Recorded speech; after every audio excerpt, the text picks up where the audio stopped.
Você sabe o que é Pacto Global? Tem ideia do impacto que essa iniciativa pode provocar no planeta e no seu negócio? Este é o tema do nosso Rio Pode Mais, o podcast da FEComércio, que está alinhada com os princípios universais que norteiam ali o Pacto Global. E se essa iniciativa ainda soa um pouco distante para você, que ali sua para matar um leão por dia, manter o seu negócio lucrativo, pagar funcionários, impostos, atender bem os clientes, a gente pede um pouquinho da sua atenção, porque essa conversa aqui pode fazer diferença no planeta e no seu negócio, porque o mercado está demandando isso. Então vamos apresentar os nossos convidados para você acompanhar com a gente essa conversa. Tatiana Araújo, especialista em sustentabilidade e consultora do Pacto Global. Obrigada, Tatiana. Obrigada, é um prazer estar aqui com vocês hoje. Prazer. Pedro Marques, especialista em ESG. Acho que essa altura a gente não precisa muito explicar essa sigla, né, Pedro? Obrigada, Pedro. Muito obrigado a vocês pelo tempo por me receber. Vinícius Crespo, diretor executivo do Instituto FEComércio de Sustentabilidade, o IFES, para os íntimos, Vinícius, tudo bem? Tudo ótimo, obrigado. Prazer estar aqui. Prazer, gente. A gente queria começar conversando, né, essa conversa, explicando um pouquinho desses conceitos do Pacto Global e do impacto que essa iniciativa pode produzir, como a gente falou aqui na introdução, no negócio de cada empresário, de cada um que está nos ouvindo. Então, eu queria começar perguntando um pouquinho, Tatiana, o que é o Pacto Global? Tá ótimo. Bom, o Pacto Global é uma iniciativa global, como já diz o nome, buscando aí movimentar o setor empresarial, governamental, mas principalmente o setor empresarial em relação a temas de sustentabilidade e os Objetivos de Desenvolvimento Sustentável da ONU.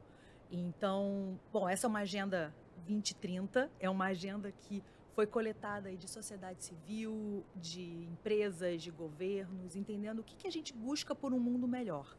E aí, nesse buscar um mundo melhor, a gente está buscando até 2030, a gente tem algumas metas para atender.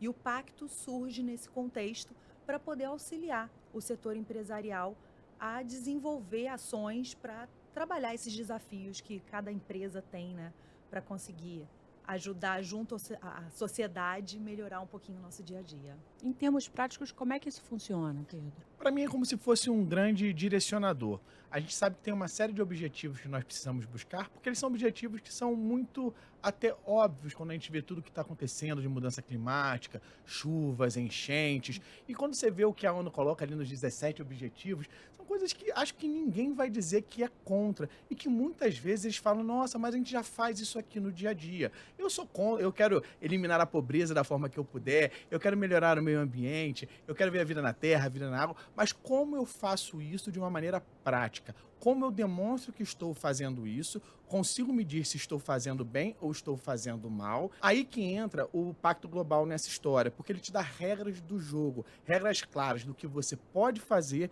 para atingir esses objetivos e impactar tanto o planeta, principalmente no momento que vivemos agora, que cada pequena ajuda é extremamente importante. E lembrando que isso reflete na reputação da sua empresa. Pois é, vocês falaram um pouco dos objetivos de desenvolvimento sustentável. A gente escuta muito falar, né, quando vai em palestras, enfim, especialistas, ODS, ODS, ODS, enfim, com o número é isso, o Objetivo de Desenvolvimento Sustentável, mas ele também tem os princípios universais, né, que são 10. Qual a diferença de um para o outro e de que forma que eles estão alinhados ali no Pacto Global? É uma ótima pergunta essa. Os 10 princípios são princípios que toda empresa que ela entra no Pacto Global, ela assume o compromisso de atuar em relação a esses princípios. Tá? E a cada ano as empresas elas precisam reportar o que elas estão fazendo, porque algumas pessoas perguntam, mas como é que monitora? Quem assina, quem está lá no pacto vai contar o que está fazendo de tempos em tempos. E esses princípios são princípios básicos de gestão do meio ambiente, de você não ter, por exemplo, trabalho escravo na sua cadeia de valor. São questões básicas, tá? Que sempre precisam ser cumpridas. E quando a gente olha para os Objetivos de Desenvolvimento Sustentável, são metas que a gente tem que alcançar até 2030. Então, aonde que a gente quer chegar? Por isso que existe essa pequena diferença, mas estão todos interligados. Então, como que a gente pode construir essas ações de um mundo melhor, de uma empresa melhor, mais conectada com o seu entorno, com a sociedade e cumprindo princípios básicos que são regidos aí pelo Pacto. Vinícius, a FEComércio está inserida já no Pacto Global? Quer dizer, como é que está essa questão?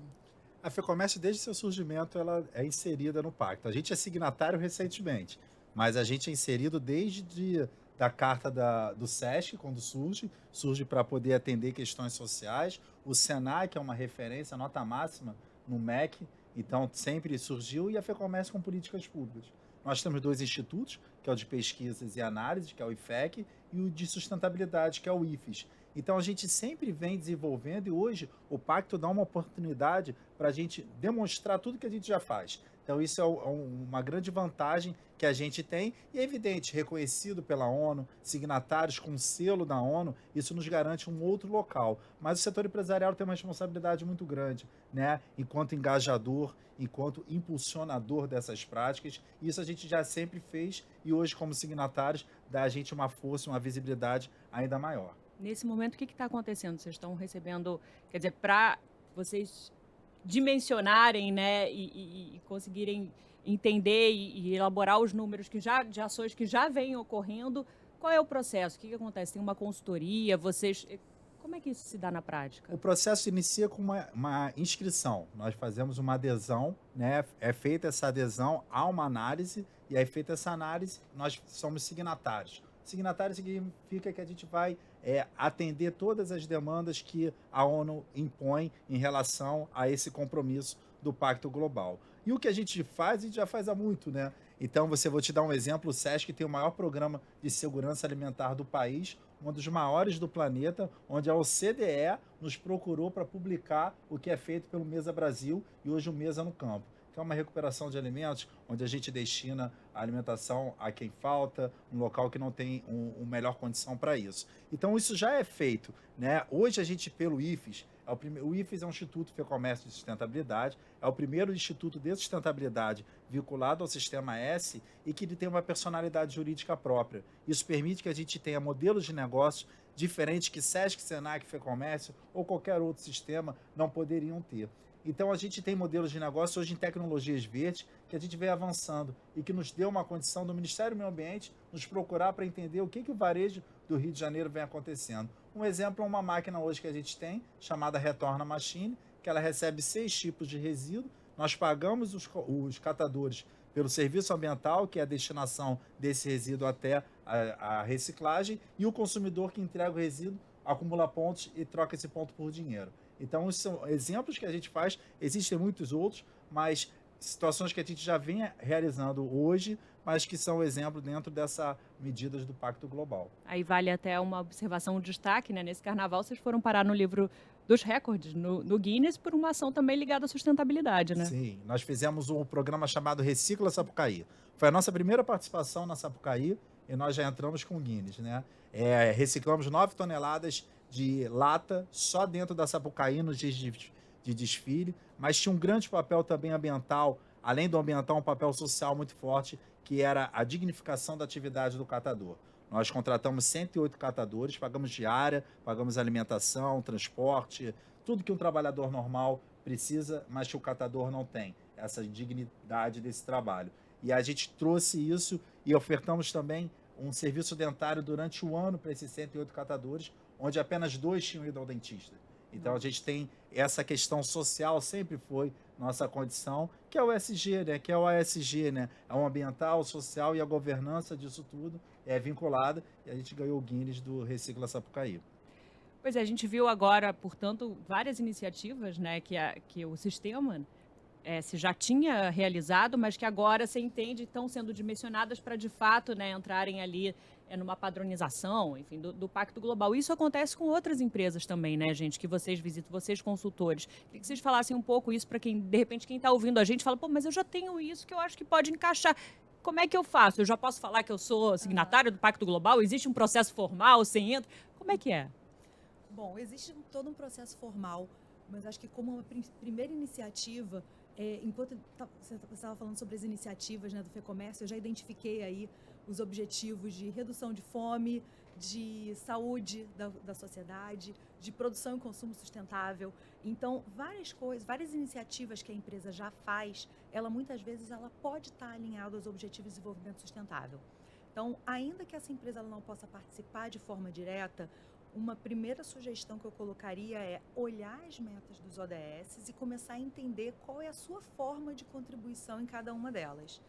E existem alguns hubs Pacto Global em algumas cidades. No Rio de Janeiro, a gente tem um hub, então é possível também, ainda antes de entrar, conhecer um pouquinho desse ambiente, participar de algumas reuniões. Mas também é sempre importante olhar para dentro e estruturar o seu negócio, né? Aí eu vou deixar para o Pedro falar um pouco mais sobre essa parte. Obrigado pela gentileza, Tati. Excelente ponto que ela trouxe, porque justamente como ela tem o processo formal de assinatura, mas o simples fato de você ir até o site do Pacto Global, procurar essas fontes de ensino como os hubs, que temos aqui no Rio de Janeiro também, consegue te ajudar a fazer uma preparação prévia, porque esse pequeno exercício, além de ser um exercício muito importante para o nosso planeta, também é um exercício fundamental justamente o quê? Para a confiabilidade do teu negócio. Porque muitas vezes nós temos políticas e vai que por algum motivo a gente prega alguma coisa, diz que é sustentável e não consegue provar aquilo no nosso negócio. Não consegue dar a evidência daquilo que a gente está fazendo. Tem uma expressão até greenwash. O isso, greenwash né? são diversas cores do washing que você tem. O green é o que ficou mais popularizado, que é justamente quando você diz que é sustentável, mas você não consegue comprovar aquilo que você está fazendo. E é ali que entram essas metas, porque você tem um caminho, um mapa claro para onde você está indo e você consegue medir com eficiência. Então, e além de, claro, todos esses locais que a Tati falou, como o Hub ODS, olharem no site do Pacto Global, você também tem muita informação de qualidade já disponível, porque é um assunto que todas as pessoas e empresas estão se interessando. Eu acho que, graças a Deus, a gente já passou muito da fase do negacionismo. Todo mundo já entendeu que se não fizer nada, nós teremos sérios problemas na casinha que a gente vive, que é o mundo, né? Pois é, a gente queria até trazer um estudo recente que foi divulgado. Enfim, desde 1820, a temperatura média do planeta subiu 1,2 graus, né? 1,2, mais de 1. E até 2100, a expectativa de chegar a 2, com impactos que a gente já vê, né, nas mudanças climáticas. Então, quando o Pedro fala que é uma questão de sobrevivência, é também, mas também é uma questão, claro, em medida menor, mas o mercado tem demandado isso, de sobrevivência do planeta, nós como seres humanos, mas sobrevivência de um negócio também, vocês acreditam? Sim. Quer dizer, em que medida vocês veem e observam essa demanda do mercado, de clientes, de investidor? Isso já acontece? Eu queria que vocês falassem um pouquinho disso. A Ibovespa lançou recentemente um dado que 2050, seja qual o tamanho da empresa for, a grande, a média ou a pequena, se ela não tiver ações desenvolvidas por ESG, ela não terá valor de mercado em 2050.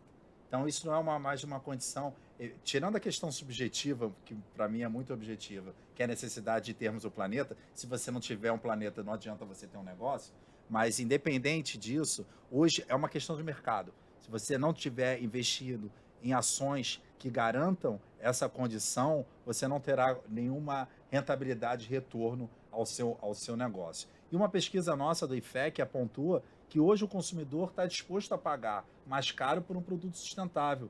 O hóspede está mais disposto a pagar mais caro por uma hospedagem se for num hotel sustentável. Então, se você não quiser, ainda que, como o Pedro falou, está cada vez mais distante esse negacionista, mas se você ainda for esse negacionista, pense numa questão de mercado. Porque a questão de mercado hoje impõe essa condição. E é inegável. E aí isso é inegável. Até para o negacionista é inegável.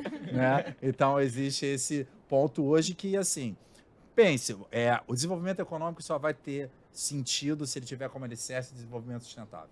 Isso é uma condição natural. Mas se você quer que o seu negócio seja perene, você precisa ter práticas sustentáveis, porque hoje o consumidor é atento a isso e as novas gerações ainda mais. Então, acho que é algo que, assim, quando me perguntam como é que eu atinjo o pequeno empresário que se coloca, eu estou distante desse mercado, muito legal, quero a Baía de Guanabara limpa, mas eu não tenho como fazer. Tem sim, você tem como fazer, pequenas práticas fazem isso, mas o grande elo é o consumidor. Ninguém vai na casa de ninguém buscar um videocassete, entreguei a idade agora, falando de videocassete. Mas é o consumidor que faz essa entrega. Então, a gente tem hoje uma responsabilidade quanto comércio em criar infraestruturas para receber isso, mas é a nossa comunicação a esse consumidor, fazendo com que essa educação, que é a base de tudo, nós trazemos soluções, mas o grande objetivo é a educação e que esse consumidor, que é o grande elo, possa levar e a gente garantir a circularidade desses resíduos, né, que é um ponto muito grande. Hoje a gente recicla 4%, enquanto que os nossos vizinhos reciclam 16%, como a Argentina e Chile. Nem compara a Alemanha com 63%, que a gente já tomou de 7-1, 63-4 é até uma outra covardia, mas os vizinhos fazem isso, a gente tem uma necessidade de outra condição e existem modelos de negócio que vão. Então as pessoas têm que entender que hoje existe uma profissão de piloto de drone que não existia atrás. Então a gente tem outros modelos de reciclagem, de desenvolvimento sustentável que podem ser sim para o seu negócio e você pode ter valor agregado a ele sim. Pois é, o Vinícius citou, né, a questão das empresas não só grandes, mas as empresas pequenas e médias também. Também existe a demanda do consumidor dessas empresas, e essas empresas também podem, de alguma forma, estar alinhadas com o Pacto Global, porque às vezes você tem a tendência de falar, não, isso é para a gente, né, para multinacional, é para gente muito grande. Queria que vocês falassem um pouquinho da visão desse empresário, do pequeno e do médio. Não, tá ótimo. Às vezes, realmente, a gente, quando olha ações como essa, por exemplo, quando a gente está falando de mudanças climáticas, parece ser uma coisa de uma ação muito grande. Mas se a gente for olhar, várias questões de mudança climática começam no nosso dia a dia, na gestão do nosso resíduo, como que eu vou lidar com isso, de onde que eu estou comprando os meus produtos, se eu estou comprando de um produtor mais próximo ou mais distante, porque isso implica nas emissões de gases de efeito estufa no caminho. Então, tem várias ações pequenas que podem ser feitas. E quando uma empresa entra no Pacto Global ou começa a se alinhar em relação aos ODS, ela consegue priorizar. Ela não precisa trabalhar com os 17.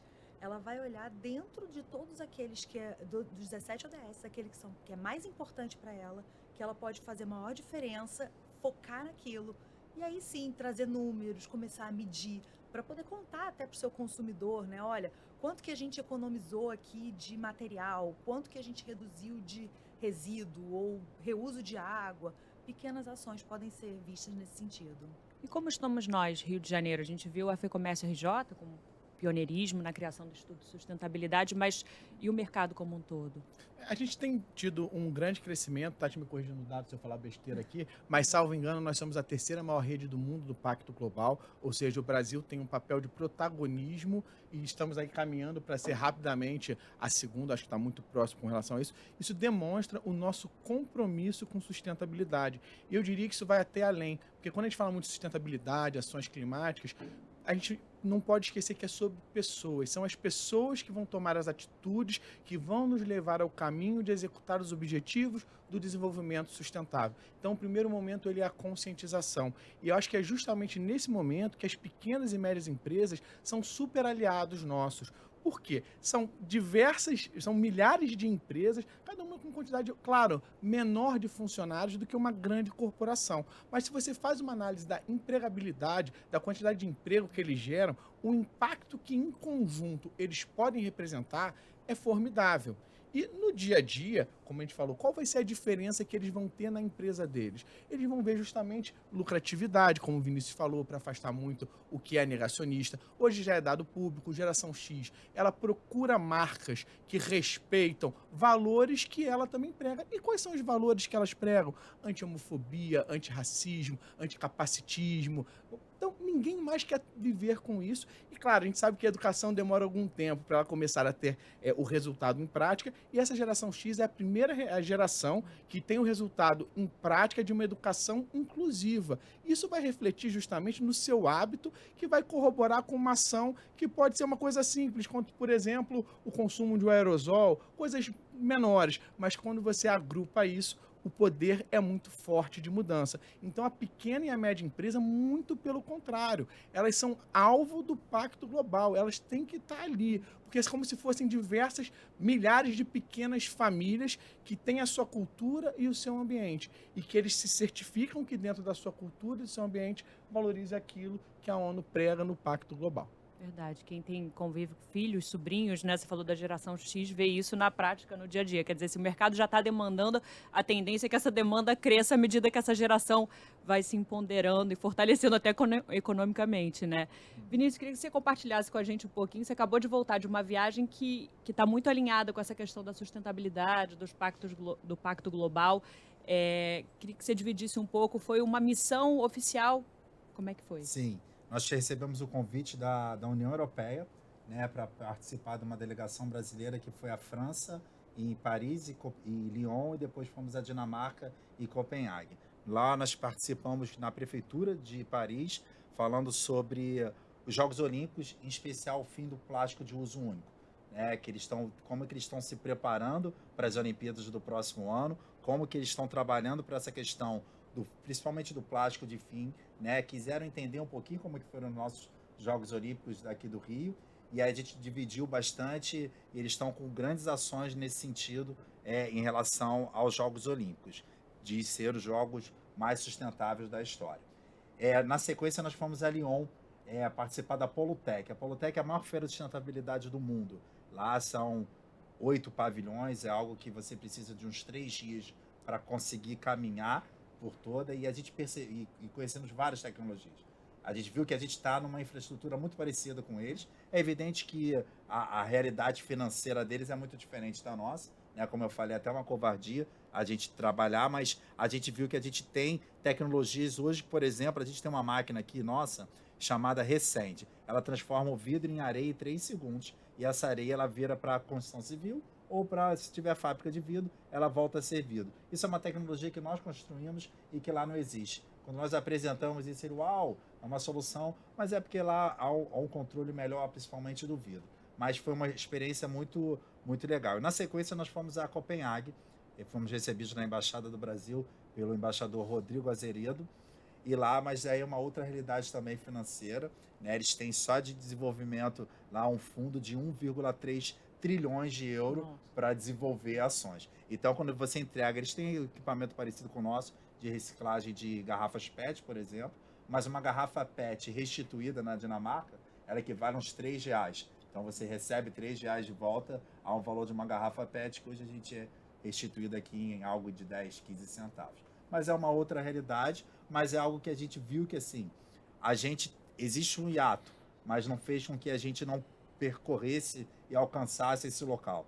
E a gente viu também que existem outros caminhos que a gente está à frente deles, inclusive de integração de sistema, de uma valorização de outros produtos, mas é sempre uma troca muito interessante, né? A gente sai de lá animado e com o pensamento de um outro nicho que a gente nem pensou, já vou te adiantar, que é uma questão do têxtil, né? Eles têm um coletor só para roupas, que aí você entrega todo tipo de roupa, aquilo que vai para reuso, para doação e para reciclagem, porque antes de chegar eles fazem a separação. Então, o que a gente faz muito, vou na igreja, vou em determinadas zonas, eles já colocam nesse coletor, porque esse próprio equipamento vai para uma triagem, vai para uma esteira, e eles já separam aquilo que vai para a doação e o que não vai para a doação vai para a reciclagem. Então, a gente não tem essa preocupação. Em 10 minutos que estivemos lá nessa planta, passaram 3 casacos com etiqueta, porque as pessoas sabem que vão colocar ali que vai para a doação. Então, tem isso tudo. Mas, como o Pedro falou, como a gente fala aqui, é educação. Mas só a educação não basta, a gente precisa da infraestrutura. E hoje é que a gente precisa também de incentivos fiscais para que a gente possa garantir essa infraestrutura à população. Tem algum exemplo, gente, prático aqui de Brasil ou lá fora que a gente possa citar dessa mudança de alguma empresa que aderiu ao Pacto Global ou que passou a nortear alguns princípios e que foi bem recebida pelo mercado? A gente está falando da receptividade do mercado, que teve uma mudança ou uma valorização. Acho que exemplo que eu posso trazer são os movimentos do Pacto Global, que aí não é uma empresa única, mas várias empresas. Assim como o Pedro comentou, né? Não é, individualmente, às vezes a empresa ela pode se achar pequena, mas quando ela se junta a outras empresas num movimento, ela consegue contribuir numa ação muito maior. Então, o Pacto Global tem feito alguns movimentos, por exemplo, para promover equidade de gênero e étnico-racial em cargos de gestão, então promover equidade nos lugares, ações relacionadas à redução de emissões para mudanças climáticas. E aí, se entrar no site, vocês conseguem ver uma série de empresas que estão ali assumindo esse compromisso, cerca de talvez mais de entre 30 ou 60 empresas em cada um desses movimentos hoje, que estão assumindo ali, porque elas entendem que realmente faz a diferença.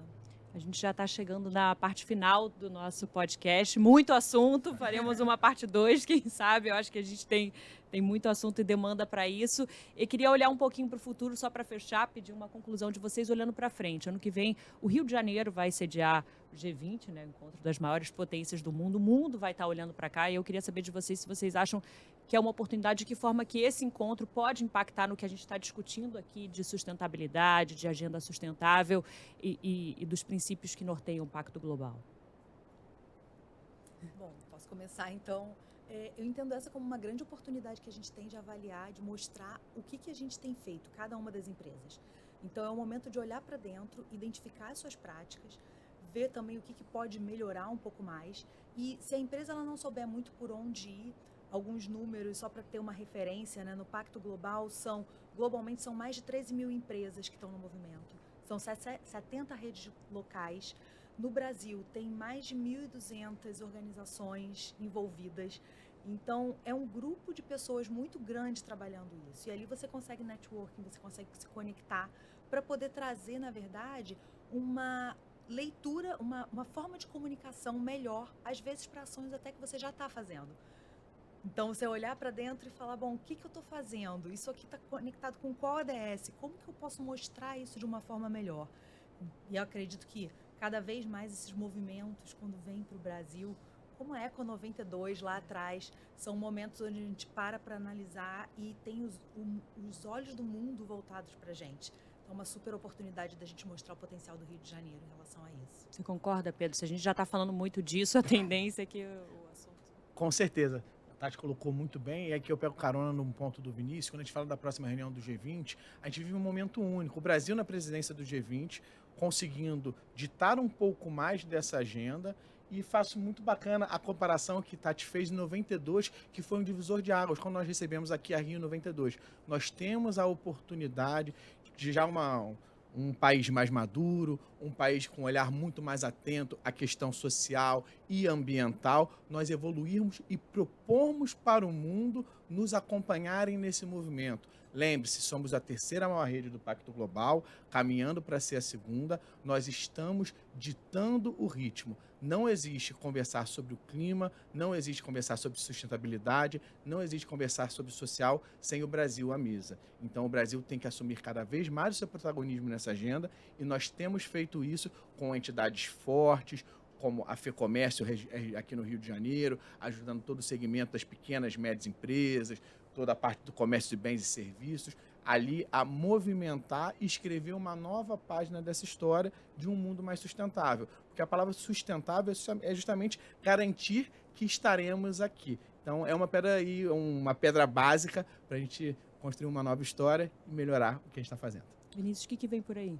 O G20 está no Rio de Janeiro, acho que não é por acaso, né? O Rio de Janeiro sempre esteve à vanguarda de políticas públicas, né? Na questão ambiental, você vê que a política estadual de resíduos sólidos do Rio de Janeiro é anterior à política nacional. Então, a política de 2003 e a nacional vem em 2010. O Rio de Janeiro ele é a porta de entrada do turista internacional, ele é a primeira opção do turista nacional como roteiro, e isso gera uma grande responsabilidade, mas também uma oportunidade. Então, a gente ter o G20 aqui vai mostrar um pouquinho o que o Rio de Janeiro vem se colocando. A segunda economia do país se deve, sem dúvida, pelo setor que nós representamos, que é o setor de comércio, bem, serviço e turismo. 72% do PIB do Estado está dentro desse segmento, mais de 422 mil empresas, e é uma oportunidade da gente alavancar essas ações e mostrar para o mundo o quanto que o Rio de Janeiro é forte, o quanto que há uma preocupação ambiental e social, não só do Guinness, do carnaval, mas de situações que a gente pratica, como eu te falei, do maior programa de segurança alimentar do país, mas enquanto que a gente pode reverberar nesse sentido e a gente trazer esses pequenos empresários, que 98% desse número são pequenos empresários, então quanto eles podem contribuir para isso e como eles são importantes nesse sentido. A gente catalogou mais de 600 oficinas mecânicas no entorno da Baía de Guanabara. E quando vira um navio, é que a gente se preocupa com o óleo derramado. Então, o impacto pode ser negativo e positivo. Então, quando a gente tem que ter esse olhar e quanto que essas 600 oficinas mecânicas, ela podem impactar na limpeza da Baía de Guanabara, e não só aquele navio que também é prejudicial, é perigoso, mas não só olhar para o navio e a gente olhar para o comércio tão pulverizado e tão desafiador. Então, acho que tem muita coisa, muitas oportunidades, existe um caminho longo, o desenvolvimento sustentável não é um caminho conclusivo, não existe a bala de prata, não existe a receita de bolo, mas a gente vem trazendo possibilidades para gerar uma segurança para o empresariado fluminense atingir essas metas e sermos, sim, com orgulho, signatários do Pacto Global. Vinícius, muito obrigada. Tatiana, Pedro, obrigada, gente, por essa conversa tão importante. Quem sabe não teremos uma próxima. E obrigada a você que ficou com a gente. Até a próxima, gente. Tchau.